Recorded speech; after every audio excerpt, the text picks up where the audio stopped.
Hello student, welcome to our channel Edu Ashoka. मैं हूं चंद्रेश पाठक और यहां पे हमारी 12th क्लास की सीरीज चल रही है। तो आज हम इलेक्ट्रोस्टैटिक्स में अपना दूसरा लेक्चर देखेंगे। कल हमने कूलॉम्स लॉ तक किया था। कूलॉम्स लॉ में मैंने आपको फोर्स निकालना मैंने बता दिया था कि किस टाइप से आपको फोर्स कैलकुलेट करना है। तो आज हम लोग उसके आगे करेंगे और वीडियो में मैं आपको टेलीग्राम चैनल का लिंक दे दूंगा जिस पे जाके आप अपनी क्वेरीज क्लियर कर सकते हो। ठीक है, तो चलिए आज का लेक्चर बिना किसी देरी के स्टार्ट करते हैं। तो मैंने आपको बताया था कल F इक्वल टू के Q1 Q2 by R square. ठीक है, अब इसमें K की यूनिट क्या है? यूनिट मैंने आपको कल नहीं बताई थी, तो K की यूनिट आप लिखो क्या आएगा। हम अगर आर स्क्वायर को मल्टीप्लाई कर दें तो न्यूटन मीटर स्क्वायर पर कूलॉम्ब स्क्वायर, ये K की यूनिट आएगी। उसी तरीके से अगर हम इसका दूसरा फॉर्म भी देखे थे F इक्वल टू, ये यूनिट ऑफ K है, इसको आप लिख सकते हो यूनिट ऑफ K। अब हम देखते हैं F equal to 1/4 pi epsilon not Q1 Q2 by R square. तो यहाँ से हमें निकालना है कि एप्सिलॉन नॉट की यूनिट क्या होती है। तो हम क्या करेंगे, एप्सिलॉन नॉट को इधर ले जाएंगे और F को इधर लाएंगे।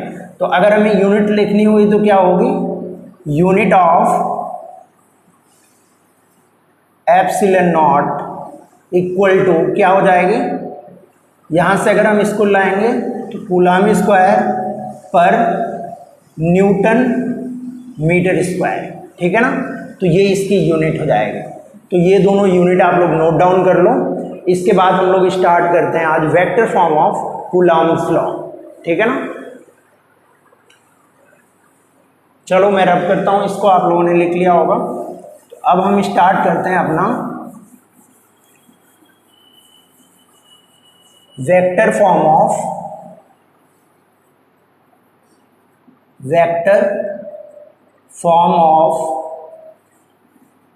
कूलॉम्ब्स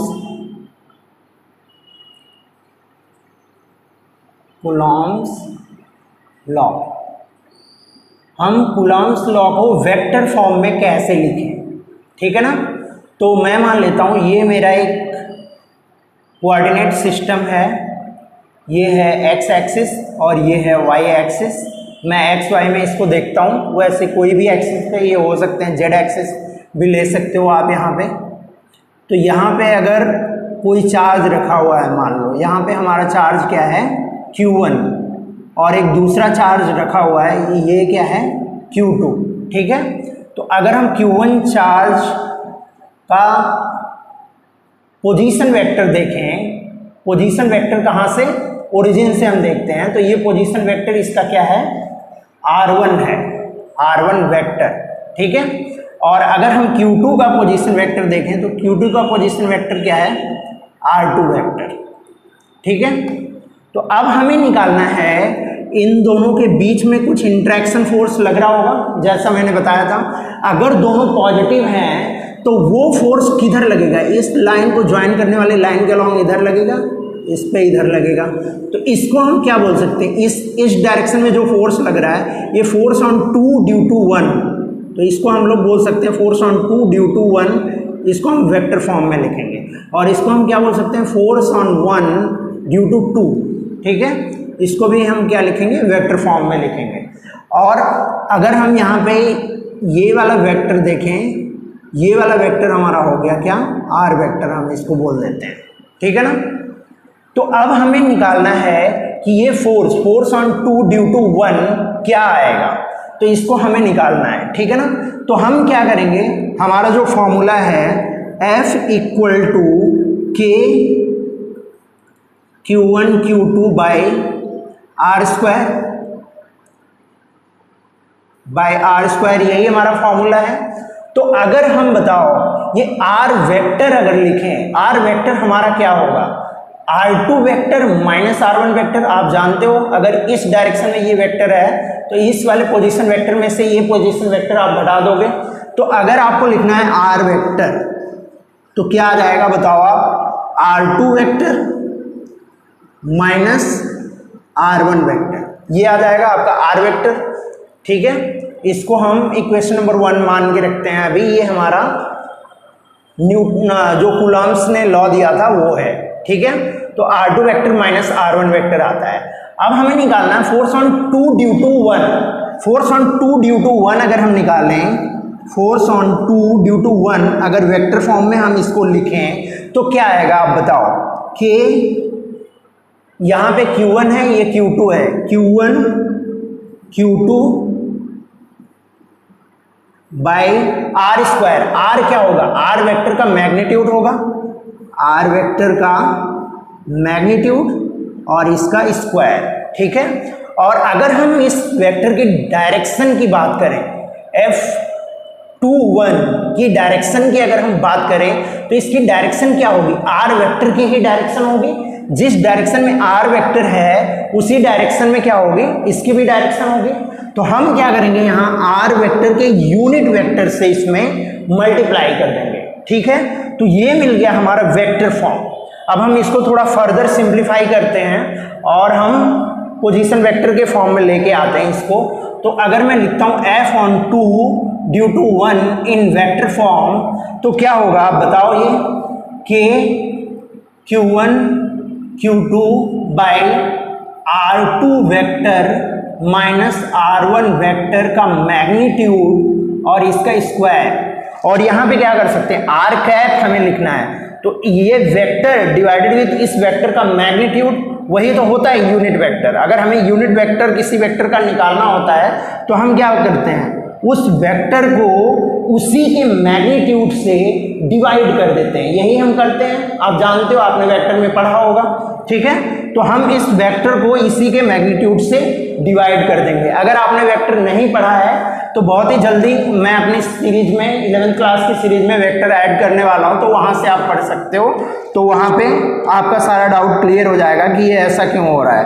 तो अगर यहाँ पे क्या आएगा हमारा R2 vector minus R1 vector divided with R2 vector minus R1 vector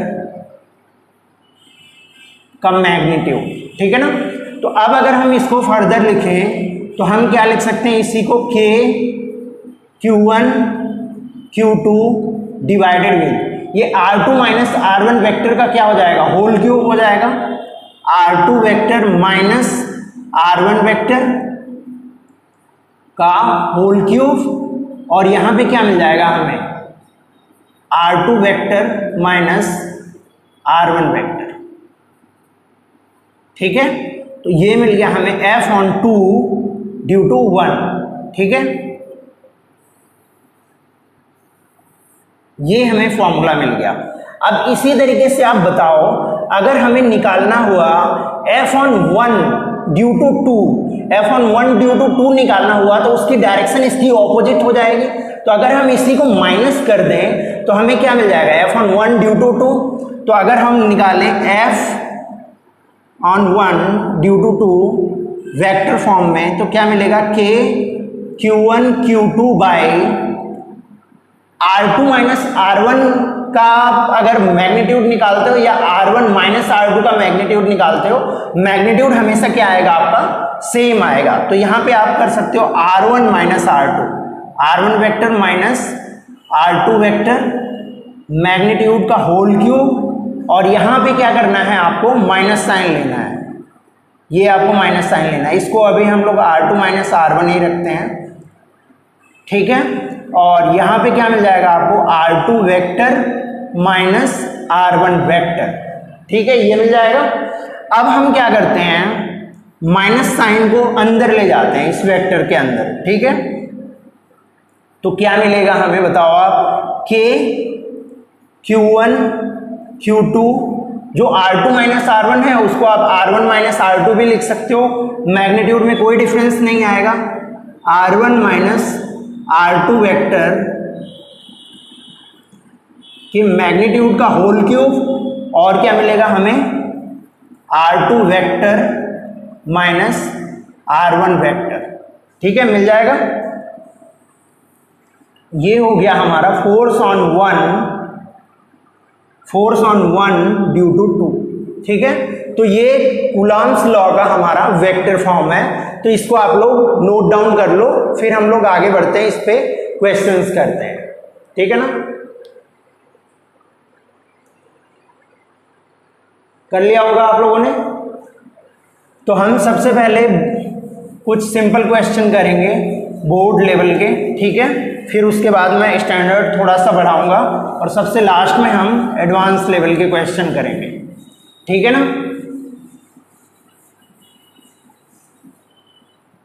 तो हम देखते हैं क्वेश्चन नंबर 1। क्वेश्चन नंबर 1 ये आपका एनसीईआरटी में मिल जाएगा। यहाँ पे क्या दिया हुआ है, एक चार्ज है प्लस 0.4 माइक्रो कूलॉम और दूसरा चार्ज है माइनस 0.8 माइक्रो कूलॉम। ठीक है, और क्या लग रहा है, इनके बीच एक फोर्स लग रहा है, इनके बीच जो फोर्स लग रहा है वो इस चार्ज पे जो फोर्स लग रहा है हमने मान लिया F1, तो F1 की वैल्यू दी गई है, ये कितना है 0.2 न्यूटन, 0.2 न्यूटन ये फोर्स लग रहा है। ठीक है, तो आपको बताना है कि इनके बीच की डिस्टेंस क्या होगी, इनके बीच की डिस्टेंस क्या होगी, और दूसरा बताना है दूसरा वाला जो चार्ज है उस पे कितना फोर्स लग रहा होगा। तो अगर हम इस चार्ज पे F1 लग रहा है, मैंने मान लिया इस चार्ज पे F2 लग रहा है। ठीक है, तो आपको क्या बताना है, एक तो F2 बताना है, F2 क्या आएगा ये बताना है, दूसरा आपको बताना है इनके बीच की डिस्टेंस जो है, अगर मैं ये मान लेता हूं ये इनके बीच की डिस्टेंस कितनी है, r है, तो हमें क्या बताना है, r बताना है, ये आपका क्वेश्चन। ठीक है, तो आप इसको इजीली सॉल्व कर सकते हो। अगर मैं इसका सोल्यूशन आपको बताऊं तो क्या होगा, 0.2 न्यूटन का फोर्स अगर F1 लग रहा है, F2 आपको बताना है, F2 पे क्या होगा, F2 का भी मैग्नीट्यूड कितना होगा, 0.2 न्यूटन, यही तो होगा, है ना, क्योंकि आप जानते हो जब इंटरेक्शन होता है दो चार्जेस के बीच तो जो फोर्स लगते हैं दोनों पे वो सेम होते हैं। तो एक क्वेश्चन तो आपका ऐसे ही खत्म हो गया कि वो 0.2 न्यूटन ही होगा। अब हमें निकालना है कि इनके बीच की डिस्टेंस क्या होगी। ठीक है ना, तो इनके बीच की डिस्टेंस हम निकालने के लिए क्या करेंगे, जो फोर्स लग रहा है उसकी वैल्यू हम लिख लेंगे। ठीक है, तो force equal to K Q1 Q2 by R square, ये फॉर्मूला हम लगाएंगे। F की वैल्यू हम लिख लेते हैं 0.2 और K की वैल्यू 9 क्रॉस 10 पावर 9 और Q1 Q2 की वैल्यू कितनी है 0.4 और ये कितनी है 0.8, तो 0.4 क्रॉस 10 पावर -6, क्योंकि ये माइक्रो कूलॉम में दिया हुआ है, आपको ये ध्यान रखना है, ये माइक्रो कूलॉम में दिया हुआ है, तो ये आपको कितना रखना है 10 पावर -6 से आपको मल्टीप्लाई करना पड़ेगा। और दूसरा कितना है 0.8 क्रॉस 10 पावर -6 डिवाइडेड विद इनके बीच की डिस्टेंस हमने मान लिया r है, r स्क्वायर। ठीक है, तो अब हमें इसी r की वैल्यू निकालनी है, तो अगर r की वैल्यू निकालनी है तो इसको हम इस साइड लेके आते हैं और 0.2 को हम इस साइड लेके चले जाते हैं, तो क्या आएगा हमारा, बताओ आप, सिंपल सा क्वेश्चन है। r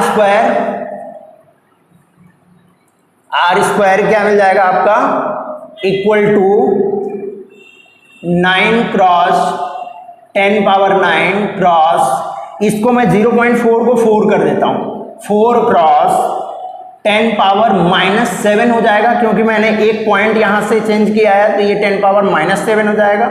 और इसका भी कितना हो जाएगा, क्रॉस 8 क्रॉस 10 पावर -7, ये भी हो जाएगा।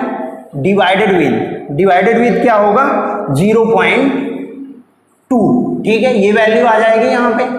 अब हम इसको सॉल्व करते हैं आगे, तो क्या मिलेगा आप पहले बताओ, 9 क्रॉस 4 क्रॉस 8, ठीक है, और यहाँ पे क्या मिल जाएगा हमें 7 ये 14 हो जाएगा, 10 पावर 9 और -14 कितना हो जाएगा 10 पावर -5, यही तो हो जाएगा।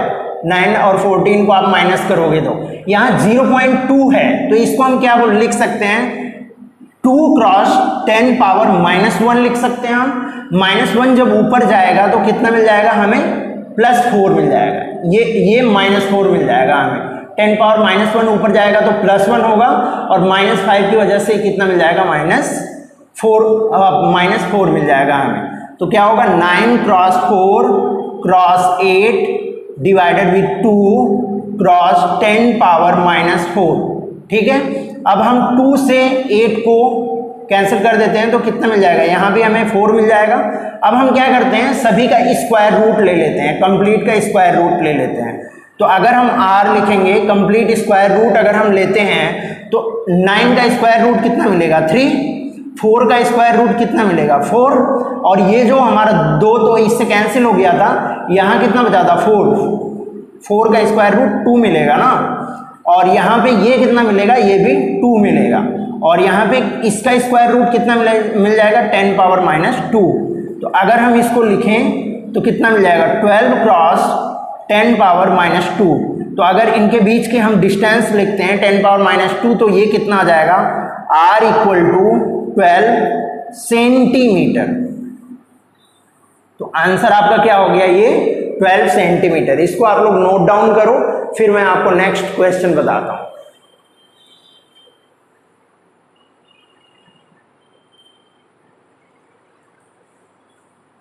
ठीक है, लिख लिया होगा आप लोगों ने। अब हम नेक्स्ट क्वेश्चन देखते हैं अपना।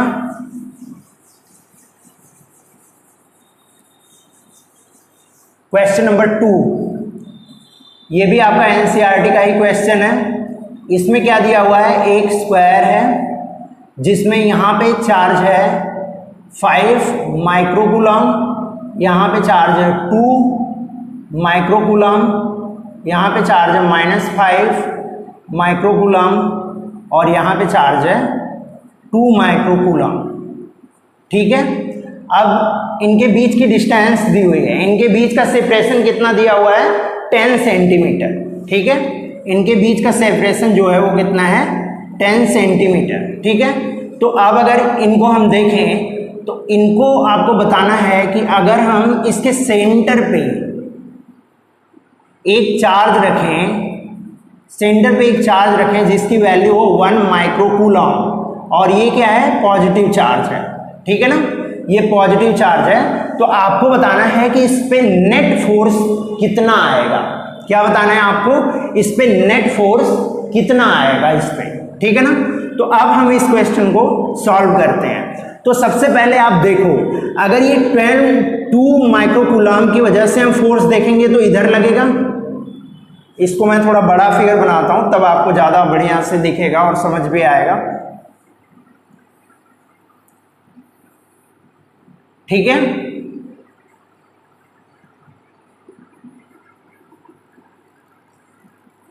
यहां पे है 5 माइक्रोकूलम, यहां पे है 2 माइक्रोकूलम, और यहां पे है -5 माइक्रोकूलम, यहां पे है 2 माइक्रोकूलम, और ये डिस्टेंस कितनी दी हुई है, 10 सेंटीमीटर। ठीक है, ये मैं यहाँ पे आपका सोल्यूशन कर रहा हूँ। ठीक है, क्वेश्चन आप लोग ये नोट कर सकते हो। ठीक है, अब क्या हुआ, यहाँ पे एक चार्ज हमने रख दिया 1 माइक्रोकूलम का O पे। O क्या है, इस स्क्वायर का क्या है, सेंटर है। इस स्क्वायर के सेंटर पे हमने एक चार्ज रख दिया O। ठीक है, O पे एक चार्ज रख दिया 1 माइक्रोकूलम का। अब हमें क्या करना है, इस पे निकालना है कि फोर्स कितना लगेगा। अब आप बताओ, इस 2 माइक्रोकूलम के कारण फोर्स किधर लगेगा, इस डायरेक्शन में लगेगा, और इस 2 माइक्रोकूलम के कारण फोर्स इस डायरेक्शन में लगेगा। दोनों फोर्स क्या होंगे, सेम होंगे मैग्नीट्यूड में, क्योंकि इनके बीच की डिस्टेंस भी सेम है और दोनों चार्जेस का मैग्नीट्यूड भी सेम है। तो ये क्या होंगे, फोर्सेस सेम होंगे, तो ये एक दूसरे को क्या कर देंगे, कैंसिल आउट कर देंगे। ये फोर्स इस फोर्स को कैंसिल आउट कर देगा, तो इससे क्या होगा, सिर्फ हमारा इन दोनों का फोर्स हमें देखना है। इन दोनों का फोर्स अगर हम देखें तो इस 5 माइक्रोकूलम की वजह से फोर्स किधर लगेगा, इधर लगेगा, और दूसरे -5 माइक्रोकूलम की वजह से अगर ये प्लस चार्ज है, ये माइनस है, तो फोर्स क्या होगा, अट्रैक्टिव होगा, वो भी किधर लगेगा, इधर ही लगेगा। दोनों फोर्स सेम डायरेक्शन में लगेंगे। अगर हम उनका मैग्नीट्यूड देखें तो मैग्नीट्यूड क्या होगा, आप बताओ। अगर आप ये डिस्टेंस देखते हो और ये डिस्टेंस देखते हो तो दोनों डिस्टेंस क्या है, सेम है। और चार्ज अगर देखते, चार्ज का मैग्नीट्यूड ये है 5 और ये भी 5 है, दोनों 5 है, इनका मैग्नीट्यूड भी सेम है। इसका मतलब इसमें भी जो लगने वाला ये दोनों फोर्स है वो सेम होगा। तो अगर वो सेम फोर्स जो है वो हमें निकालना है, तो निकालने के पहले सबसे पहले हमें ये डिस्टेंस कैलकुलेट करनी पड़ेगी, ठीक है। तो इसमें थोड़ी सी ज्योमेट्री का यूज करूंगा मैं, मैथ की, ठीक है। तो अगर आप जानते हो तो इसका एंगल ये कितना होता है 45 डिग्री। अगर ये 10 सेंटीमीटर है तो ये लेंथ कितनी हो जाएगी 5 सेंटीमीटर हो जाएगी ये लेंथ, ये 5 सेंटीमीटर ही होगी। और ये लेंथ अगर आप निकालोगे तो कितना हो जाएगी 5 सेंटीमीटर, तो ये भी 5 ये भी 5 और ये आपका 90 डिग्री। तो ये कितना मिल जाएगा आप बताओ, 5 इंटू √2, यही तो मिलेगा। क्या करेंगे आप, पाइथागोरस थ्योरम लगाएंगे आप। पाइथागोरस थ्योरम से क्या मिलेगा आपको, अगर हम ये डिस्टेंस मानते हैं कि d है तो d क्या मिल जाएगा √5² प्लस 5², यही तो मिलेगा। तो कितना मिल जाएगा, अगर आप 5² को इसको ऐड करते हो तो कितना मिल जाएगा आपको 5√2। तो यही चीज मैंने यहाँ पे लिखा है 5√2। अब हम इससे f की वैल्यू निकाल लेते हैं। तो अगर मैं f की वैल्यू लिखूं तो f की वैल्यू कितनी आएगी आप बताओ, KQ1Q2 फॉर्मूला लगाओ आप, KQ1Q2 बाई r², ये फॉर्मूला है, ठीक है। अब हम इस फॉर्मूले में वैल्यूज पुट कर देते हैं तो क्या आएगा बताओ, k की वैल्यू 9 क्रॉस 10 पावर 9 क्रॉस कितना आएगा Q1 की वैल्यू कितनी है 5 और Q2 की वैल्यू कितनी है 1 और दोनों माइक्रो कूलम में दिए हुए हैं। तो 10 पावर -6 एक के लिए और दूसरे के लिए भी 10 पावर -6 हम मल्टीप्लाई कर देंगे क्योंकि इसको हम मीटर में कन्वर्ट करेंगे, ठीक है। डिवाइडेड विथ क्या हो जाएगा, इनके बीच की डिस्टेंस 5√2 होल स्क्वायर, ये आ जाएगा। अब इसको आप फर्दर सिंप्लीफाई करो तो क्या मिलेगा आपको बताओ आप, 9 क्रॉस 10 पावर 9 और इससे आप निकालो, इससे क्या मिल जाएगा, कितना मिल जाएगा आप बताओ, 5 into 10 power -12 cross 5 into 10 power -12 divided with यहां पे कितना मिल जाएगा आपको 50 मिल जाएगा, ये हो गया आपका 50। तो अब इसको हम फर्दर अगर सॉल्व करें आगे तो क्या मिलेगा हमें बताओ, F इक्वल टू 9 क्रॉस 5 कितना मिल जाएगा। अब 10 को यहां से आप 50 से इसको डिवाइड करो तो 50 से अगर आप डिवाइड करोगे, पहले हम इसको 10 पावर को मैनेज कर लेते हैं फिर उसके बाद लिखेंगे 9 क्रॉस 5 क्रॉस 10 पावर कितना मिल जाएगा -3, 10 पावर -3 डिवाइडेड विथ 50। तो अगर आप 50 को डिवाइड करोगे 5 से तो ये कितना मिल जाएगा 10 ऊपर जाएगा 10 पावर -4 हो जाएगा, तो 9 क्रॉस 10 पावर -4 ये मिल जाएगा आपको, है ना। अब तो ये हमने जो वैल्यू निकाली ये एक फोर्स की निकाली, अब दोनों सेम डायरेक्शन में लग रहे हैं तो यही वैल्यू क्या हो जाएगी, डबल हो जाएगी। तो अगर हम लिखें F नेट, अगर F नेट की हम बात करें तो वो कितना हो जाएगा 9 क्रॉस 10 पावर -4, इसका डबल हो जाएगा जो हमने निकाला हुआ है। तो कितना मिल जाएगा 18 क्रॉस 10 पावर -4 न्यूटन, ये आ जाएगा आपका F नेट की वैल्यू, ठीक है। तो ये सिंपल सा क्वेश्चन था, एनसीईआरटी का आपका क्वेश्चन है, इसको आप लोग नोट डाउन कर सकते हो, ठीक है।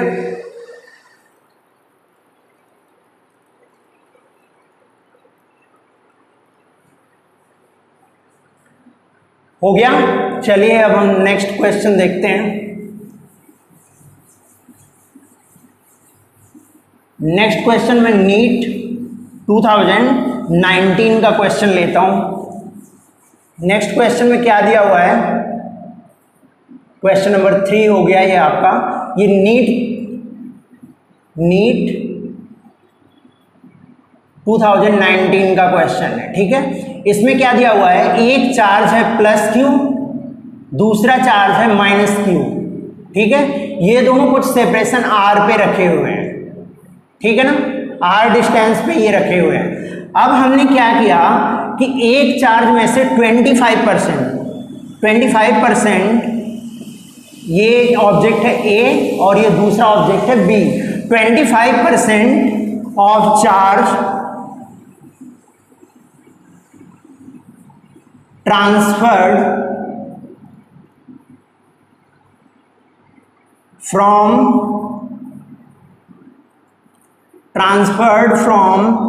A to B, 25% चार्ज हमने A से निकाला और B में ट्रांसफर कर दिया। तो पहले जो इस पे फोर्स लग रहा था उसका मैग्नीट्यूड था F, वो फोर्स क्या था? F था। अब जब हमने इसमें से 25% चार्ज निकाला और इसमें डाल दिया तो आपको बताना है what is the magnitude of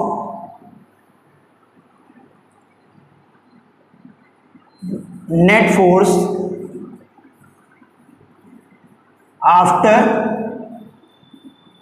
transfer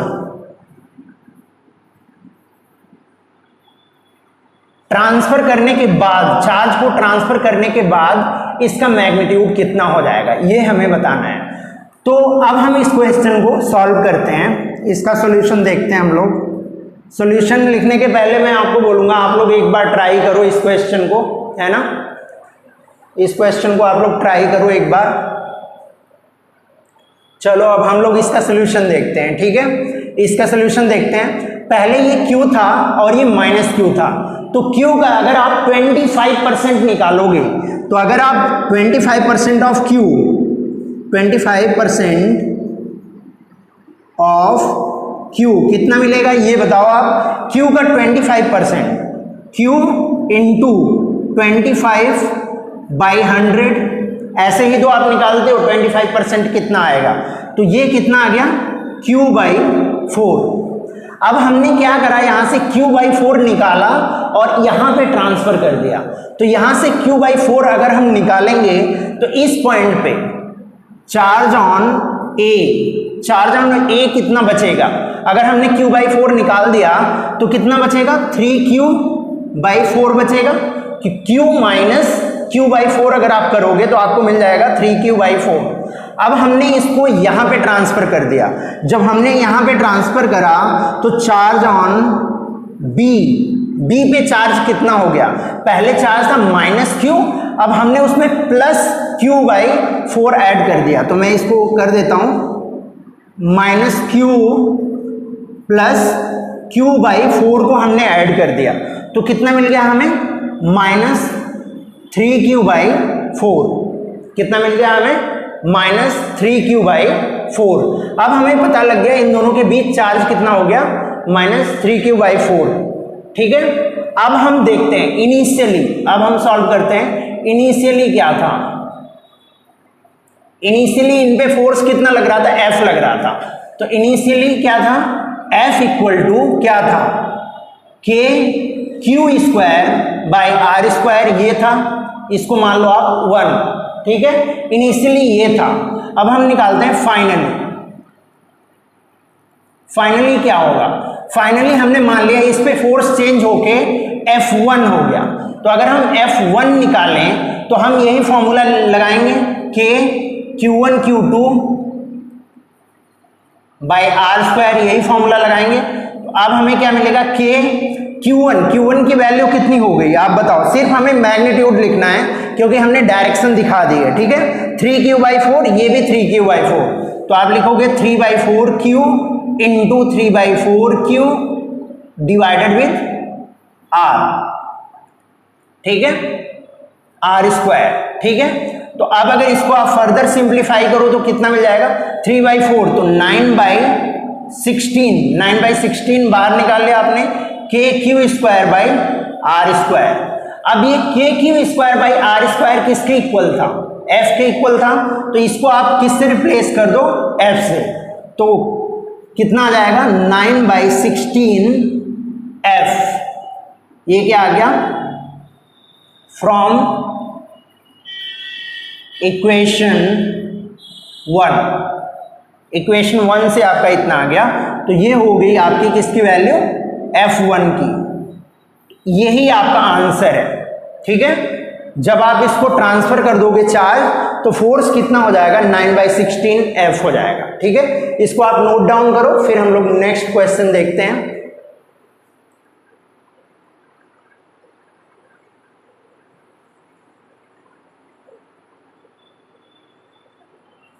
अब हम लोग देखते हैं एक क्वेश्चन नीट 2017 का, ठीक है।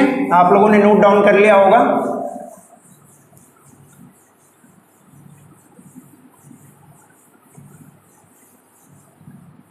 उस लड़की को देखा तो ऐसा लगा जैसे खिलता गुलाब, जैसे शायर का ख्वाब। तो ये सब गाना गाना आप बंद कर दो, अब पढ़ाई में लग जाओ। लॉकडाउन है, बाहर किसी को देख नहीं पाओगे, है ना, तो आप पढ़ाई में ध्यान लगाओ। तो अब देखते हैं हम लोग अपना नेक्स्ट क्वेश्चन 2017 नीट में पूछा गया है, ठीक है। इसमें क्या दिया हुआ है क्वेश्चन में, एक हाइड्रोजन एटम है और यहाँ पे एक दूसरा हाइड्रोजन एटम है। दो हाइड्रोजन एटम के बीच इंटरेक्शन हो रहा है। क्वेश्चन में क्या दिया हुआ है कि जो चार्ज ऑन प्रोटॉन इलेक्ट्रॉन है, चार्ज ऑन इलेक्ट्रॉन कितना है, वो है आपका E, -E हमने मान लिया, -E है। और लेकिन चार्ज ऑन प्रोटॉन जो है वो +E ना होके उससे थोड़ा सा डिफरेंट है, थोड़ा सा ज्यादा है। चार्ज ऑन प्रोटॉन हम लोग लिखते हैं, तो वो क्या है, E + ΔE है, ठीक है।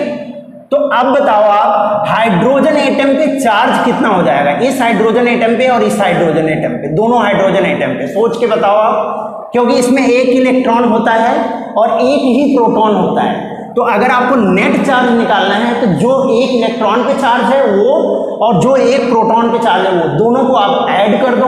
दोनों को आप ऐड करोगे तो आपको पता लग जाएगा कि उस पर नेट चार्ज कितना है, ठीक है ना। तो इन दोनों को ऐड करके अगर हम इस पे चार्ज लिखें तो Q की वैल्यू कितनी आएगी, चलो हम सॉल्यूशन करते टाइम लिखेंगे।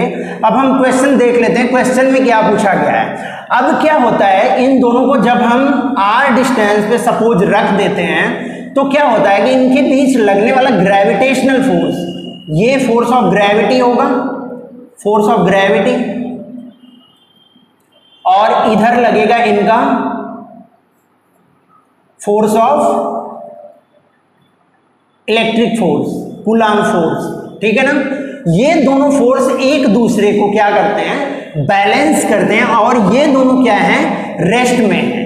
ये दोनों रेस्ट में हैं। जो इन पे लगने वाला ग्रेविटेशनल फोर्स है वो exactly force of electric force को क्या कर रहा है, बैलेंस कर रहा है। तो आपको बताना है ΔE की वैल्यू क्या होगी, और यहां पे दिया हुआ है आपको मास ऑन प्रोटॉन कितना दिया हुआ है, इसकी वैल्यू आपकी है 1.67 क्रॉस 10 पावर -27, 1.67 क्रॉस 10 पावर -27, और G की वैल्यू आप जानते हो 6.67 क्रॉस 10 पावर -11 होती है, ये आप जानते ही हो।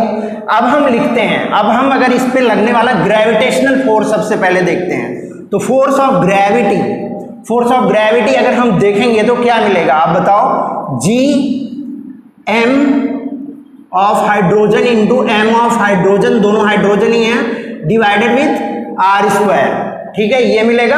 और अगर हम यहाँ पे फोर्स ऑफ इलेक्ट्रिक फोर्स देखते हैं तो क्या मिलेगा, K इंटू Q/r², तो ΔE into ΔE by r², यही तो मिलेगा आपको। अब क्या करना है आपको, यहां से हमारा सॉल्यूशन शुरू होता है,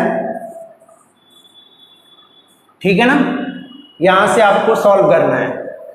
ये मैं क्वेश्चन बताया था आपको इसके पहले। तो अब यहां पे हम देखते हैं, यहां पे क्या होगा, दोनों फोर्सेस बैलेंस कर रहे हैं, तो हम इन दोनों फोर्सेस को क्या कर सकते हैं, इक्वेट कर सकते हैं। तो फॉर इक्विलिब्रियम, इक्विलिब्रियम के लिए हम देखें,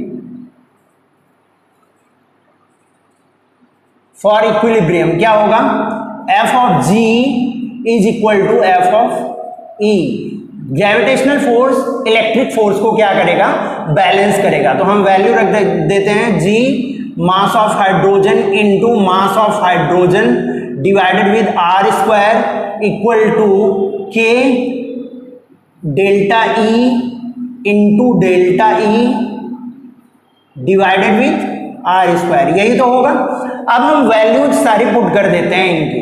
तो अब अगर हम जी की वैल्यू पुट करें 6.67 क्रॉस 10 पावर माइनस 11 और मास ऑफ हाइड्रोजन अगर हम पुट करें तो कितना आएगा, मास ऑफ हाइड्रोजन दिया हुआ है 1.67 क्रॉस 10 पावर माइनस 27 और एक बार और मल्टीप्लाई हो जाएगा 1.67 क्रॉस 10 पावर माइनस 27 और ये डिवाइड हो जाएगा किससे, आर स्क्वायर से। और इसको हम इक्वेट कर सकते हैं, इक्वेट किससे कर सकते हैं, 9 cross 10 power 9 into delta E square divided with R square, इससे हम इक्वेट कर सकते हैं। आप बताओ आर स्क्वायर और आर स्क्वायर कैंसिल हो जाएगा, ठीक है ना। तो अब हम अगर डेल्टा ई स्क्वायर देखें, डेल्टा ई स्क्वायर अगर हम इसको देखें तो कितना मिल जाएगा बताओ आप। इसको आप इस साइड लेके आओगे 9 क्रॉस 10 पावर 9 को तो कितना मिलेगा, 6.67 क्रॉस 1.67 क्रॉस 1.67 क्रॉस 27 और माइनस 11 सबको आप क्या करो, ऐड कर दो तो कितना मिलेगा, 27 54 हो जाएगा, 65 मिल जाएगा आपको। कितना मिलेगा, 10 पावर माइनस 65, ये आ गया, ठीक है। अब डिवाइडेड विद किससे डिवाइड हो जाएगा ये, 9 cross 10 power minus 10 power plus 9, ठीक है। तो अब अगर हमें इसकी वैल्यू कैलकुलेट करनी है तो क्या मिलेगा हमें, 6.67 cross 1.67 cross 1.67 cross 10 power minus 9 ऊपर जाएगा तो कितना हो जाएगा, 74 हो जाएगा, ठीक है। 10 पावर माइनस 9 होगा, माइनस 9 आप इसमें ऐड करोगे तो कितना हो जाएगा, 74, 10 पावर माइनस 74 आ गया, डिवाइडेड विथ कितना हो जाएगा, 9, ठीक है। 9 से ये डिवाइड हो जाएगा। अब इसको आप क्या कर सकते हो, अंडर रूट कर सकते हो। तो अगर आपको डेल्टा ई निकालना है तो यही क्या आ जाएगा, रूट अंडर आ जाएगा। तो 9 का तो आपको पता है 3 होता है, 6.67 क्रॉस 1.67 क्रॉस 1.67 का रूट डिवाइडेड विथ 3 और मल्टीप्लाइड विथ 74 का अगर आप रूट लोगे तो कितना आएगा बताओ, 10 पावर 37 आएगा। कितना आएगा, 37 माइनस 37, ये आ जाएगा। तो इसका आप रूट निकाल लेना, जो भी वैल्यू आएगी वही आपकी क्या हो जाएगी, डेल्टा ई की वैल्यू हो जाएगी, ठीक है। तो ये क्वेश्चन आप नोट डाउन कर लो, फिर हम लोग नेक्स्ट क्वेश्चन देखते हैं।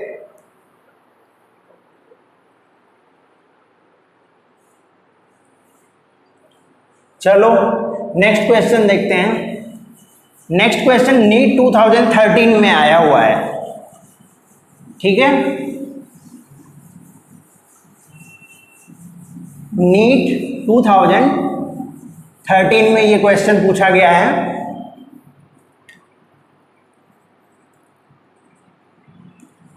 अब इस क्वेश्चन को हम देखते हैं। इसमें क्या दिया हुआ है, एक ऑब्जेक्ट था, दो ऑब्जेक्ट थे जिनके ऊपर चार्ज था Q और Q, दोनों पे सेम चार्ज था, Q एंड Q। हम मान लेते हैं इनका मास M और M है। तो ये क्या, यहाँ से जो इनकी डिस्टेंस थी वो कितनी थी, y, ठीक है। अब हमने क्या किया, इनको इस कंडीशन में ला दिया।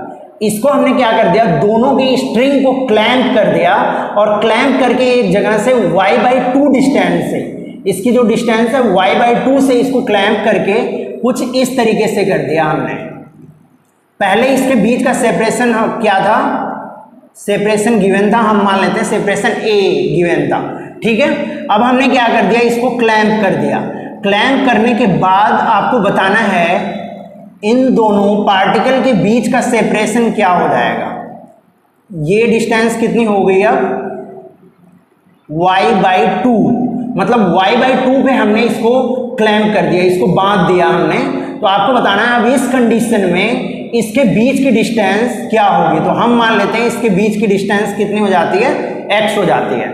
तो पहले जब ये इक्विलिब्रियम में था, तो अब अगर इसका फ्री बॉडी डायग्राम बनाओ तो जब ये इक्विलिब्रियम में था इनिशियल कंडीशन में, अब मैं आपको सोल्यूशन बताता हूं इसका, ठीक है ना। ये आपको क्वेश्चन हो गया, क्वेश्चन यही पूछा गया है आपसे, ठीक है। तो अब अगर हम देखते हैं तो यहाँ पे क्या लगेगा, दो फोर्स लगेंगे। कौन कौन से फोर्स, एक तो लगेगा mg, 3 फोर्स लग रहे होंगे, और दूसरा लगेगा आपका टेंशन फोर्स, और तीसरा फोर्स कौन सा होगा आपका electric force. Electric force Fe मैं बोल देता हूं, ठीक है। सेम फोर्स इस पे भी लगेगा क्योंकि इन दोनों का मास भी सेम है, दोनों आइडेंटिकल ऑब्जेक्ट है, ठीक है। तो इस पे क्या लगेगा, mg डाउनवर्ड डायरेक्शन में लगेगा, और Fe इधर लगेगा, और T इधर लगेगा। अब आप जानते हो कि ये पहले इक्विलिब्रियम में थे। अगर ये इक्विलिब्रियम में थे तो इक्विलिब्रियम में होने का क्या मतलब हुआ कि अगर हम इनको फोर्सेस को देखें तो फोर्सेस एक दूसरे को क्या कर रहे होंगे, बैलेंस कर रहे होंगे।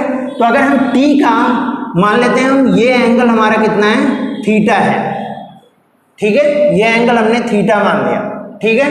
तो अगर ये एंगल थीटा है तो T के दो कंपोनेंट आएंगे। इसको हम दूसरी पेन से लिखते हैं तो आपको ज्यादा बढ़िया से समझ में आएगा। अब हम यहां पे देखते हैं क्या आएगा, दो कंपोनेंट में हम T को रिजॉल्व कर लेते हैं। तो पहला ये वाला कंपोनेंट कितना आएगा बताओ आप, T cos थीटा, ठीक है। और ये वाला कंपोनेंट कितना आएगा, T sin थीटा। ये हम पहली कंडीशन में अभी देख रहे हैं, अभी हम दूसरी कंडीशन को भूल जाते हैं, ठीक है ना। अपनी दूसरी कंडीशन को हम अभी भूल जाते हैं, हम पहली कंडीशन में देखते हैं। तो हम क्या बोल सकते हैं, T cos थीटा क्या होगा, जो ये T cos थीटा वो Fe को बैलेंस करेगा, Fe होगा, ठीक है। और Fe, अब हम Fe की वैल्यू यहां पे रख लेते हैं, T cos theta equal to k q square by a square, ये आएगा। इसको हम रख लेते हैं इक्वेशन नंबर 1, ठीक है ना। अब हम अगर इसको देखें, ऊपर वाले कंपोनेंट को देखें, तो हम क्या बोल सकते हैं, T sin थीटा कितना आ जाएगा बताओ आप, T sin थीटा किसके इक्वल होगा, mg के इक्वल हो जाएगा, ठीक है। ये हम रख लेते हैं अपना इक्वेशन नंबर 2, ठीक है। ये कंडीशन आएगी। यहां से हम साइन थीटा और कॉस थीटा की भी वैल्यू निकाल के रख लेते हैं ताकि हमें प्रॉब्लम ना हो। तो हम साइन थीटा और कॉस थीटा की भी वैल्यू लिख लेते हैं a और y के टर्म में, ठीक है। तो a और y के टर्म में अगर हम लिखें तो कॉस थीटा कितना आएगा आप बताओ, a/2 divided with root under a square into y square, ठीक है। कॉस थीटा यही आएगा, या तो हम डायरेक्टली tan थीटा कर देते हैं, ठीक है ना। तो साइन थीटा हमने रखा हुआ था, T sin theta equal to कितना था हमारा, T sin थीटा हमारा mg के इक्वल था। इसको 1 माना था हमने, इसको हमने 2 माना था। अब दोनों को आप डिवाइड कर दो, 2 को 1 से डिवाइड करो, equation 2 divided with equation 1, equation 2 को 1 से डिवाइड कर दो तो क्या आएगा, sine theta by cos theta आएगा। तो ये क्या मिलेगा आपको, tan थीटा। tan थीटा कितना मिल जाएगा आपको बताओ, mg by k q square divided with a square, यही तो आएगा, ठीक है। इसको हम फर्दर सिंप्लीफाई करते हैं तो क्या मिल जाएगा, tan थीटा क्या मिल जाएगा हमें, mg a square divided with k q square, ये मिलेगा, ठीक है। अब हमें tan थीटा की वैल्यू लिखनी है, tan थीटा कितना मिल जाएगा, y डिवाइडेड विद a/2। तो कितना मिल जाएगा हमें, y divided with a/2 equal to mg a square divided with k q square, ठीक है। तो इसको हम फर्दर सिंप्लीफाई करेंगे तो क्या मिलेगा, 2y बाई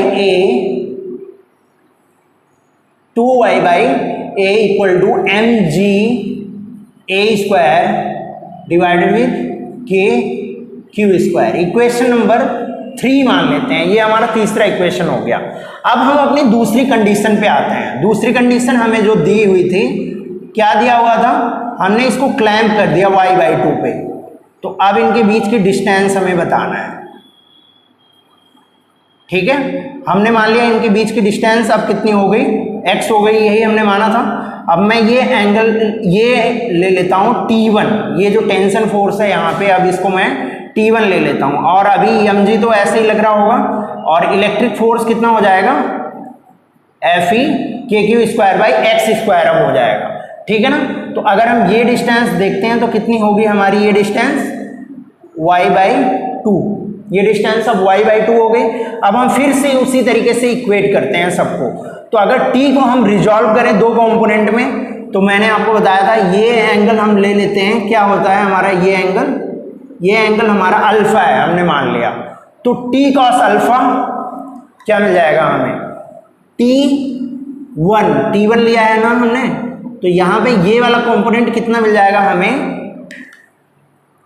ये मिल जाएगा T1 cos अल्फा, ये हो जाएगा T1 cos अल्फा। और ये वाला कंपोनेंट जो ऊपर की डायरेक्शन में रहेगा, ये कंपोनेंट कितना हो जाएगा, T1 sin अल्फा, ठीक है, T1 sin अल्फा। तो अब अगर हमें T1 cos अल्फा लिखना हुआ, T1 cos अल्फा कितना आ जाएगा बताओ आप, T1 cos अल्फा आपका आएगा Fe के इक्वल। अब हम Fe की अगर वैल्यू लिखें, T1 cos alpha equal to Fe की वैल्यू अगर हम लिखें तो कितना मिलेगा हमें, kq square by x square, यही मिलेगा। इसको हम मान लेते हैं इक्वेशन नंबर 4। इक्वेशन नंबर 4 हो गया हमारा, ठीक है। अब हम क्या करते हैं, दूसरे को इक्वेट करते हैं, जो हमारा कितना है, T1 sin अल्फा। तो T1 sin alpha equal to mg मिलेगा आपको, ये इक्विलिब्रियम में है तो mg मिलेगा। इसको मान लेते हैं इक्वेशन नंबर 5, ठीक है। अब हम क्या करना है, हमें 5 को 4 से डिवाइड करना है। इक्वेशन 5 को हमने डिवाइड कर दिया इक्वेशन 4 से, तो हमें फिर से क्या मिल जाएगा, tan अल्फा मिल जाएगा।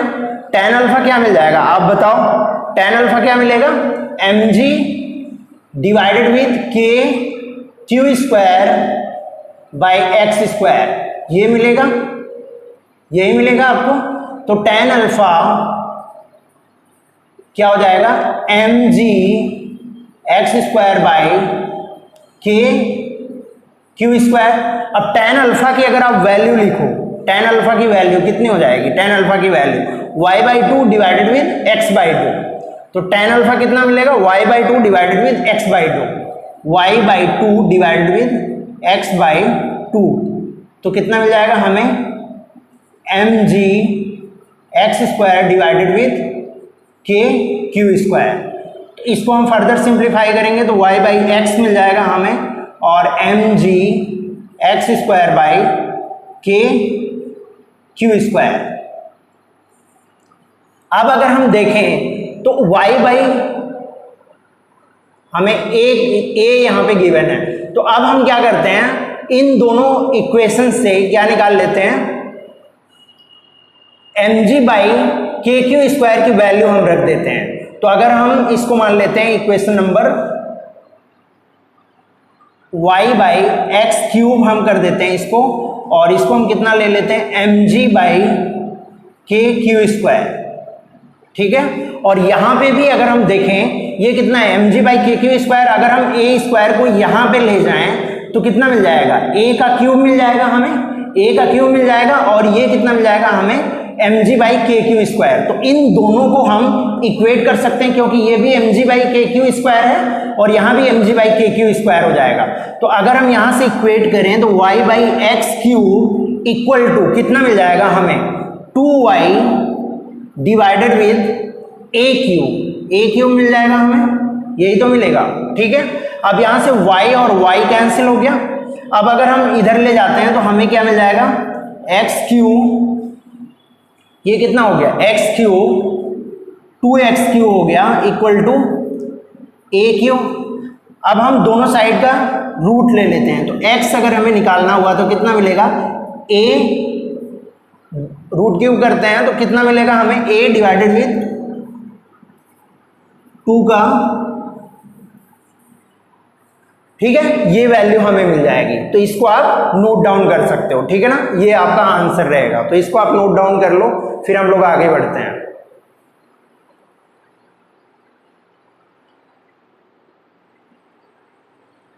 अब हम लोग जेई लेवल के क्वेश्चन करेंगे, है ना, जेई मेंस लेवल के क्वेश्चन करेंगे इसमें।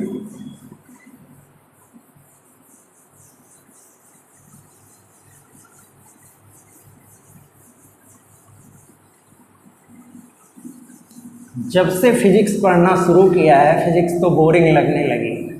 ऐसा क्यों होता है? क्योंकि आपका इंटरेस्ट नहीं रहता है, आप इंटरेस्ट से नहीं पढ़ते हो। अगर आप इंटरेस्ट से पढ़ोगे तो फिजिक्स बहुत ही इंटरेस्टिंग है ना। तो अब हम जेई का क्वेश्चन एक देखते हैं, और यहां पे क्या है, एक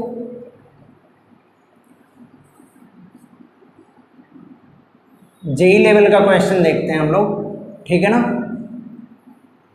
यहां पे चार्ज Q है, मास m है, इस पे भी चार्ज Q है, मास m है, इनके बीच की डिस्टेंस गिवन है, ये वाली डिस्टेंस इनके बीच की है m, और ये लेंथ इसकी सपोज गिवन है l है, l लेंथ है, ठीक है ना। तो अगर ये इक्विलिब्रियम में रहते हैं, अगर ये इक्विलिब्रियम में रहते हैं, तो ये वाला एंगल दिया हुआ है, ये वाला एंगल कितना है, सपोज 2 डिग्री है, ठीक है, या आप 5 डिग्री ले लो, 5 डिग्री है इसका एंगल, ठीक है ना, एंगल इसका 5 डिग्री है। अब आपको बताना है कि अगर ये इक्विलिब्रियम में है तो ये सिमिलर ऑब्जेक्ट है, इसको आपको ध्यान में रखना है। तो इसका मास कितना होगा, मास को आपको किसके फॉर्म में बताना है, QL के फॉर्म में बताना है, ठीक है ना। QL के जो भी आप जानते हो उसके फॉर्म में आपको बताना है कि ये अगर इक्विलिब्रियम में है तो इसका मास कितना होगा, ये आपको बताना है, ठीक है ना। तो आप देखते हैं इस क्वेश्चन को हम कैसे करेंगे। तो यहाँ पे अगर मैं इस ऑब्जेक्ट को देखूं तो इस पे कितने फोर्सेस लग रहे हैं, 3 फोर्सेस लग रहे हैं। कौन कौन से,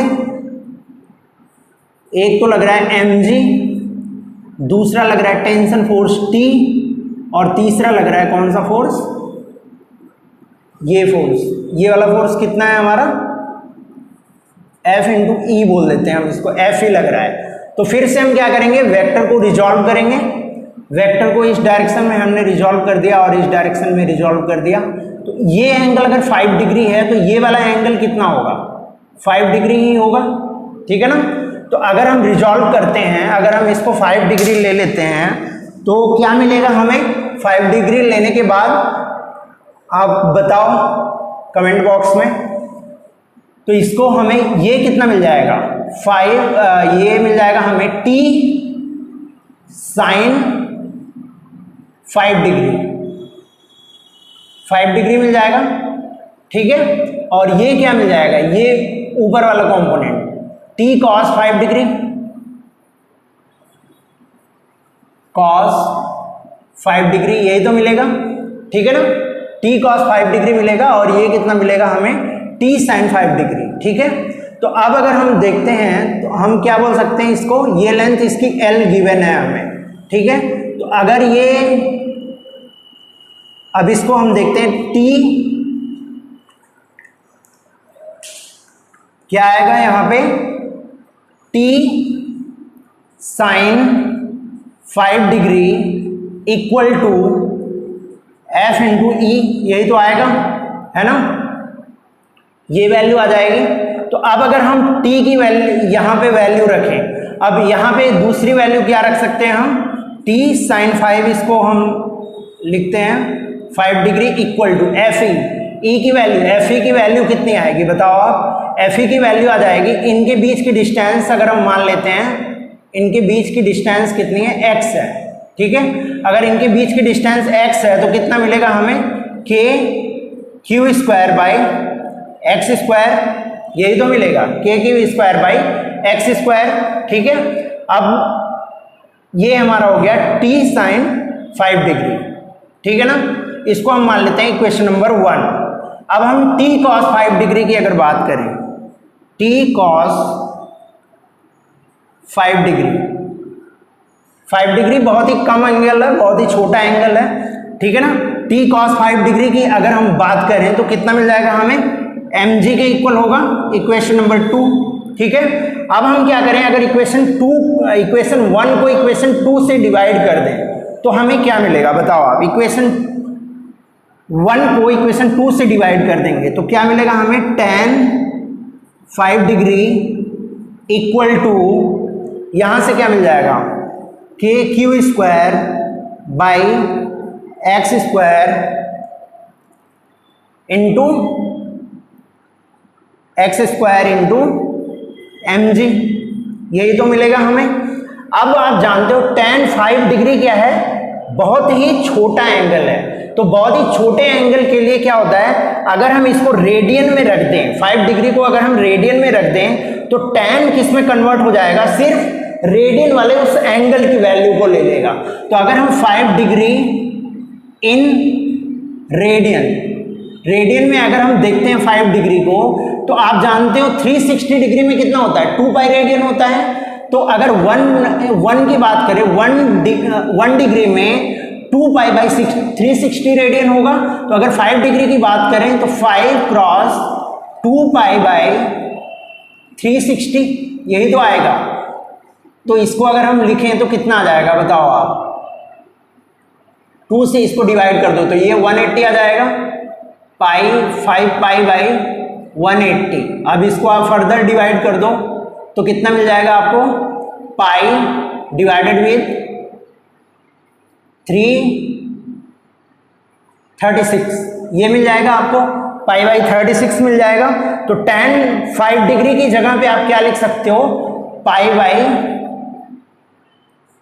36 equal to k q square divided with m g x square, यही तो लिखोगे आप। अब आपको m की वैल्यू निकालनी है तो m को आप इस साइड लेके आओ, बाकी सबको इस साइड लेके जाओ, ठीक है। तो अब अगर आपको m की वैल्यू निकालनी है तो m को आप इस साइड लाओगे, ये मल्टीप्लाई हो जाएगा इसमें, तो कितना मिलेगा कि 36 k q square divided with g x square, g x square यहां से मिल जाएगा, ठीक है ना, जी एक्स स्क्वायर। अब हम देखते हैं m की वैल्यू क्या आएगी। तो सबसे पहले तो हम एक्स स्क्वायर को रिप्लेस कर देते हैं। तो अगर हम ये वैल्यू देखें तो ये वैल्यू कितनी होगी, x/2 होगी, ठीक है ना। तो अगर हम साइन 5 डिग्री लिखें, अगर हम यहां से इसको हम मान लेते हैं इक्वेशन नंबर 3। अब हम क्या करते हैं, पहले x को रिप्लेस करते हैं, फिर उसके बाद फर्दर प्रोसेस करेंगे। तो ये होगा x/2 और ये है 5 डिग्री। तो अगर हम लिखें साइन 5 डिग्री, साइन 5 डिग्री तो क्या आएगा, साइन 5 डिग्री बताओ आप। साइन 5 डिग्री अगर हम यहां से देखें तो ये वाला ट्राइंगल हम लेंगे, ये वाले ट्राइंगल में x/2 divided with l, x/2 divided with l, तो x/2l आ जाएगा। अब साइन 5 डिग्री आप जानते हो ये भी कितना होगा, 5 डिग्री के ही बराबर हो जाता है। तो ये पाई बाई 36 हो जाएगा अगर हम रेडियन में लिख लें तो कितना हो जाएगा, पाई बाई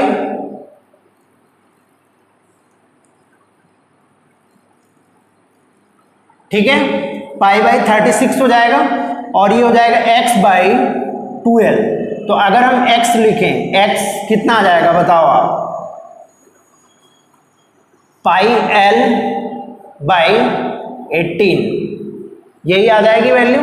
अब हम ये वैल्यू यहां पे पुट कर देते हैं, तो हमें पुट इन इक्वेशन 3 में आप वैल्यू पुट कर दो तो m कितना मिल जाएगा बताओ आप, 36 के क्यू स्क्वायर यहाँ पे कितना मिला था 36 ले गए थे, और यहाँ पे पाई भी आएगा ना, तो पाई भी आप लिखोगे k q square divided with pi g into x square. X square की जगह पे आप क्या रखोगे, एक्स स्क्वायर की जगह पे पाई square L square divided with 18 का स्क्वायर, ठीक है, ये रखोगे आप, ठीक है ना, ठीक है, ये वैल्यू आप रख दोगे, 18 का square pi square L square मिल जाएगा आपको यहां से, ठीक है। अब हम आगे देखते हैं, अब क्या होगा यहाँ पे m कितना आ जाएगा बताओ। m की वैल्यू अगर आप यहां से देखते हो तो ये वैल्यू क्या हो जाएगी, ऊपर चली जाएगी, तो कितना मिलेगा 36 k q square divided with कितना मिल जाएगा पाई इंटू जी, पाई यहाँ पे पाई का स्क्वायर है तो पाई cube into G L square, G L square मिलेगा आपको, और यहां से 18 स्क्वायर ऊपर चला जाएगा, क्रॉस 18 स्क्वायर, ठीक है। अब ये यही वैल्यू इसमें आप सभी की वैल्यू पुट कर दोगे तो आपको m की वैल्यू मिल जाएगी, इसमें सब नोन है आपको, g आप जानते हो, n आप l आपको गिवन था, k आप जानते हो, q आपको गिवन था, तो ये इसमें आपकी वैल्यू आ जाएगी, ठीक है। तो 36 cross 18 square cross 9 cross 10 power 9 cross Q square divided with pi cube, gravity की वैल्यू मैं 10 ले लेता हूं इंटू एल स्क्वायर, ठीक है। अब इसको आप सॉल्व कर लो, इसको आप सॉल्व कर लोगे तो आपकी वैल्यू आ जाएगी, ठीक है ना, तो इसको आप लोग सॉल्व कर लेना, ठीक है। यहां तक आप लोग नोट डाउन कर लो, फिर हम लोग आगे बढ़ते हैं।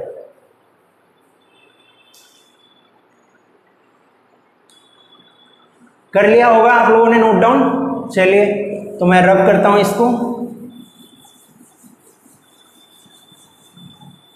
कैसा लग रहा है फिजिक्स, आप लोग अपना फीडबैक दीजिएगा, है ना, कि आपको कहाँ सही लग रहा है, क्या चीज़ें इंप्रूव करनी चाहिए हमें, है ना, क्योंकि आपके हिसाब से ही मैं वीडियो बनाऊंगा, तो वो आप लोग बताते रहिएगा टाइम टू टाइम। अब देखते हैं हमारा नेक्स्ट क्वेश्चन, ये एडवांस लेवल का क्वेश्चन है हमारा। तो हम क्या करते हैं, यहाँ पे एक पॉइंट से हम 3 सिमिलर ऑब्जेक्ट को एक ही पॉइंट से स्ट्रिंग से हम बांध देते हैं, ठीक है, उनके ऊपर सेम चार्ज है और उन तीनों का मास सेम है, और बांधने के बाद क्या बनाते हैं, वो एक इक्विलेटरल ट्रायंगल बनाते हैं जिसकी साइड की लेंथ है एल नहीं, हम लोग ए ले लेते हैं, जिसकी साइड की लेंथ कितनी है ए, और स्ट्रिंग जिससे हमने बांधा है वो तीनों की लेंथ सेम है एल है, ठीक है ना, तीनों स्ट्रिंग की लेंथ एल है, और जो वो इक्विलेटरल ट्रायंगल बनाते हैं उसकी लेंथ कितनी है ए है, उसकी साइड की लेंथ ए है, ठीक है। तो आपको बताना है कि उनका मास कितना होगा कि वो इक्विलिब्रियम में रहे, मास आपको बताना है, ठीक है ना। तो कंडीशन कुछ ऐसी दी हुई है, ये एक आपका ऑब्जेक्ट है, एक ऑब्जेक्ट यहां पे है दूसरा, और एक ऑब्जेक्ट तीसरा यहां पे है, ठीक है ना। अब इनके बीच कुछ इस तरीके से बनाया गया है, यहां पे ये तीनों इक्विलेटरल ट्रायंगल बना रहे हैं, ठीक है ना, इक्विलेटरल ट्रायंगल बना रहे हैं ये तीनों, ये भी लेंथ ए है, ये भी लेंथ ए है, और ये भी ए है, और तीनों स्ट्रिंग की लेंथ गिवन है हमें, कितनी है तीनों स्ट्रिंग की लेंथ, तीनों स्ट्रिंग की लेंथ हमें एल गिवन है, तीनों का मास भी सेम है, मास हमने मान लिया तीनों का m है, और इस पे जो चार्ज है वो है q, इस पे भी चार्ज q है, इस पे भी चार्ज q है, ठीक है ना। अब हम देखते हैं क्या वैल्यू होगी मास की, ये हमें बताना है, ठीक है ना। तो अगर आप इस फिगर को 3D में आप इमेजिन कर पा रहे हो तो ये फिगर कुछ कैसा होगा, ये एक पॉइंट है हमारा, इस पॉइंट से एक ऑब्जेक्ट ऐसे होगा, दूसरा ऑब्जेक्ट ऐसे होगा, तीसरा ऑब्जेक्ट यहां से ऐसे होगा, ठीक है ना। 3D में अगर आप इमेजिन करोगे तो ये कुछ इस तरीके से होंगे, ये एक प्लेन में क्या बना रहे हैं, तीनों ऑब्जेक्ट जो बना रहे हैं वो एक ट्रायंगल बना रहे हैं, ठीक है ना, एक इक्विलेटरल ट्रायंगल बना रहे हैं जिसकी साइड कितनी है ए है। ठीक है, समझ गए होगे आप लोग ये कैसे हैं। तो अब हमें सबसे पहले बताना है कि इनमें जो लगने वाला फोर्स है, फोर्स हम लोग निकालेंगे और फोर्स से इक्वेट करके हम बताएंगे कि इस पे कितना मास होगा, एक ऑब्जेक्ट का मास कितना होना चाहिए। तो सबसे पहले तो हमें ये स्ट्रिंग जो प्लेन के साथ, जो तीनों ऑब्जेक्ट का ये प्लेन है उसके साथ जो ये स्ट्रिंग लगी हुई है यहाँ पे, ये वाले जो मान लो स्ट्रिंग है, एक यहाँ पे ये स्ट्रिंग है, तो प्लेन के साथ जो ये हमारा प्लेन है, इस प्लेन के साथ ये स्ट्रिंग कितना एंगल बना रही है, सबसे पहले हमें ये कैलकुलेट करना है, ये हमारा टारगेट है। ठीक है ना, तो स्ट्रिंग जो है वो प्लेन के साथ कितना एंगल बना रही है। तो हम मान लेते हैं स्ट्रिंग जो है वो प्लेन के साथ एंगल बना रही है, वो एंगल है थीटा। तो अब थीटा को कैलकुलेट कैसे करें, सबसे ज्यादा मुश्किल वाली बात यही है। तो अगर आप इस पॉइंट को देखो, इस पॉइंट को ध्यान से देखो, तो यहां पे क्या होगा, इस पॉइंट को अगर आप ट्रायंगल पे प्रोजेक्ट करो, ट्रायंगल पे अगर आप प्रोजेक्ट करो तो ये एग्जैक्टली इसके सेंट्रॉइड पे जाएगा। ये पॉइंट अगर आप ट्रायंगल पे प्रोजेक्ट करोगे तो कहां जाएगा, एग्जैक्टली सेंट्रॉइड पे जाएगा। ठीक है ना, सेंट्रॉइड पे जाएगा ये वाला पॉइंट। तो हम यहां से देखते हैं, यहीं से हम ट्राई करेंगे कि इसकी हम एंगल निकाल सकें इसका। तो अगर हम सेंट्रॉइड की बात करें, सबसे पहले तो आप इक्विलैटरल ट्रायंगल अगर है तो आप निकाल लो कि उसकी सेंट्रॉइड से उसकी डिस्टेंस क्या होगी, उसके कॉर्नर की डिस्टेंस। ठीक है, तो अगर आप ये एंगल 60 डिग्री था तो ये एंगल कितना होगा, 30 डिग्री।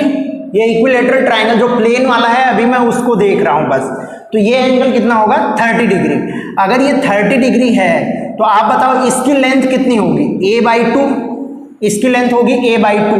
तो अगर मैं यहां पे फॉर्मूला लगा दूं cos ऑफ 30 अगर मैं लगा दूं तो ये लेंथ अगर मेरी, मैं मान लेता हूं x है, अगर ये लेंथ मेरी x है तो cos 30 कितना हो जाएगा, cos 30 कितना हो जाएगा, a/2 डिवाइडेड विथ x, यही तो होगा।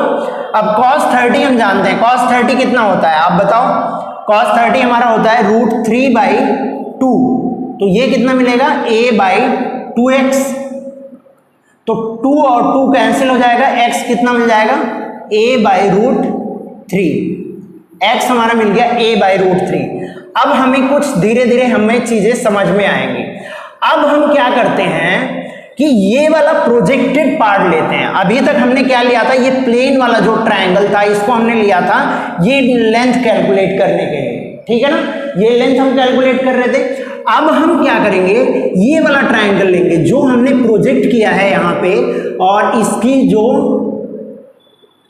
लेंथ अगर हम यहां से इसको मिलाएं तो इस पे जो लग रहा है, ये जो ट्रायंगल बन रहा है वो हम लोग अब लेंगे। ठीक है, तो यहां पे अब हम देखते हैं क्या आएगा यहाँ पे। तो अगर हम इस ट्रायंगल को लेते हैं तो कुछ ऐसा डायग्राम आएगा हमारा, 90 डिग्री बनेगा, क्योंकि इसको हमने प्रोजेक्ट किया है तो ये 90 डिग्री पे बनेगा। ये लेंथ हमारी कितनी होगी, यहां से ये लेंथ हमारी होगी a/√3, और अगर इस लेंथ की बात करें तो ये लेंथ कितनी होगी, l होगी। और अगर हम इस एंगल की बात करें तो एंगल क्या होगा, थीटा होगा। ठीक है, तो अब अगर हम ये एंगल निकालें थीटा तो हमें आसानी से सब कुछ मिल जाएगा। तो अब हम क्या करते हैं, अब हम फोर्स को सॉल्व करेंगे। इस ट्रायंगल को आप ध्यान में रखना, इसको मैं अभी आगे यूज करने वाला हूं। ठीक है, अब हम फोर्सेस देख लेते हैं। तो अगर हम इलेक्ट्रिक फोर्सेस देखें तो इलेक्ट्रिक फोर्सेस कैसे लग रहे होंगे, अगर ये एक इक्विलैटरल ट्रायंगल पे प्रेजेंट हैं, तीनों पे चार्ज है Q। ठीक है, तो ये फोर्स किधर लगेगा, एक फोर्स इधर लगेगा और एक फोर्स इधर लगेगा। इनके बीच का अगर हम एंगल देखेंगे तो ये कितना होगा, 60 डिग्री। ठीक है, 60 डिग्री एंगल होगा।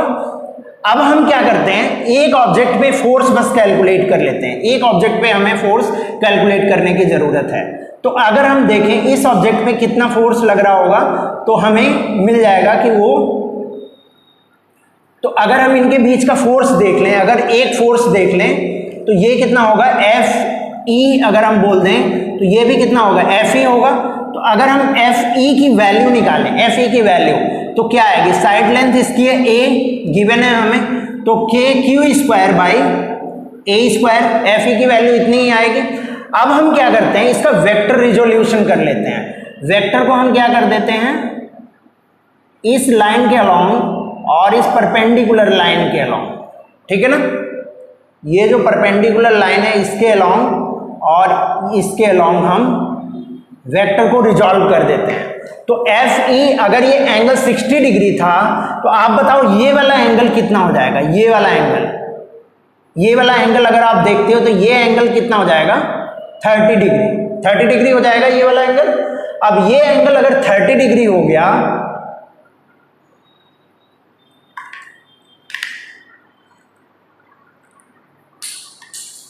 ये वाला एंगल अगर हमारा 30 डिग्री हो गया, ये वाला एंगल, ठीक है ना, तो हमें रिजॉल्व करना है इस वेक्टर को दो डायरेक्शन में। तो एफ ई कॉस 30, इधर कितना मिलेगा, ये वाला फोर्स और इसकी डायरेक्शन में जो ये वाला फोर्स है, तो ये वाला फोर्स कितना मिलेगा, ये वाला फोर्स अगर हम देखें एफ ई कॉस 30 मिलेगा और इसके परपेंडिकुलर जो फोर्स है ये फोर्स कितना मिल जाएगा हमें, एफ ई साइन 30 मिलेगा, यही मिलेगा। अब हम दूसरा फोर्स देखते हैं, जो दूसरा वाला फोर्स है इस डायरेक्शन में वो भी कितना देगा, एफ ई कॉस 30 देगा। तो अगर हम दूसरा फोर्स को रिजॉल्व करते हैं तो ये भी कितना देगा हमें, एफ ई कॉस 30 देगा। और दूसरा अगर हम देखते हैं तो ये वाला फोर्स कितना होगा, एफ ई साइन 30। तो f e sine 30, f e sine 30 दोनों एक दूसरे के ऑपोजिट हैं, तो ये दोनों क्या करेंगे, एक दूसरे को कैंसिल आउट कर देंगे, ठीक है ना, ये दोनों एक दूसरे को कैंसिल कर देंगे। तो हमारा नेट रिजल्टेंट जो आएगा F E net, F E net की अगर मैं बात करूं तो वो कितना होगा, 2 F E cos of 30 degree. तो अब हम इसकी वैल्यू अगर लिख दें तो 2 एफ ई की वैल्यू क्या होगी, के q square by A square cos 30 की वैल्यू √3/2, यही तो होती है, 2 से 2 कैंसिल हो गया, तो एफ ई नेट कितना मिल गया, नेट कितना मिल गया हमें, √3 के q square by A square, ये मिल गया हमें। अब हमें जरूरत पड़ेगी इस वाले ट्रायंगल की। अब हम क्या करते हैं, किसी एक चार्ज पे देखते हैं कि क्या क्या फोर्सेस लग रहे हैं, ठीक है ना। तो अगर हम इस पे देखें, ये हमारा चार्ज है। अब हमें इस वाले ट्रायंगल की जरूरत पड़ी थी जो मैंने यहाँ पे बताया था आपको, इस पे परपेंडिकुलर ड्रॉ करेंगे, यहाँ से मिलाएंगे ये एंगल थीटा जो हमने निकाला था, ठीक है ना। तो अब अगर हम यहाँ पे देखें, ये वाला लेंथ कितनी हो जाएगी, a/√3, यहाँ पे चार्ज कितना होगा, Q होगा, और उसका फोर्स जो होगा वो इस डायरेक्शन में होगा, उसको जो अभी हमने निकाला है एफ ई नेट, ठीक है, एफ ई नेट जो हमने निकाला है वो उसकी वैल्यू होगी। और यहाँ पे इस डायरेक्शन में क्या लगेगा, इस पे एक टेंशन फोर्स लगेगा T, और ये एंगल हमने थीटा रखा हुआ है। ये लेंथ इसकी गिवन है L है, इसकी लेंथ कितनी है, L है।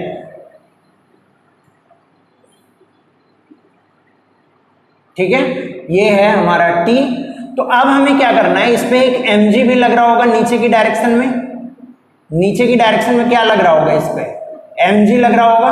अब हम T को दो कंपोनेंट में रिजॉल्व करते हैं, ये क्या मिलेगा, T cos थीटा, और इधर क्या मिलेगा, T sin थीटा मिलेगा हमें। तो अब हम अगर यहां से देखें तो क्या मिलेगा, T cos थीटा, ये वाला वैल्यू होगी T cos थीटा, और ये वाली वैल्यू होगी T sin थीटा। ठीक है, तो अगर हम यहां से देखें तो T cos थीटा किसके इक्वल हो जाएगा, एफ ई नेट के इक्वल हो जाएगा। इसको मान लेते हैं हम इक्वेशन नंबर 1। ठीक है, अब अगर हम देखें T sin theta, T sin theta, तो वो किसके इक्वल हो जाएगा, mg के इक्वल, mg के इक्वल हो जाएगा। तो इसको हम मान लेते हैं इक्वेशन नंबर 2, ठीक है। अब हम साइन थीटा और कॉस थीटा की वैल्यू L और a/√3 के फॉर्म में रख लेते हैं, ठीक है। तो अगर ये ट्रायंगल है, ये अगर a/√3 है तो ये लेंथ आप बताओ, ये लेंथ हो जाएगी √L² माइनस a²/3, यही तो होगी ये लेंथ। तो अब अगर हमें वैल्यू रखनी है, इन दोनों को पहले हम डिवाइड कर दें। पहले हम 2 को 1 से डिवाइड कर देते हैं, तो क्या मिलेगा हमें, tan थीटा। tan थीटा क्या मिल जाएगा हमें बताओ आप, यहां से मिल जाएगा हमें mg/FE नेट, ठीक है।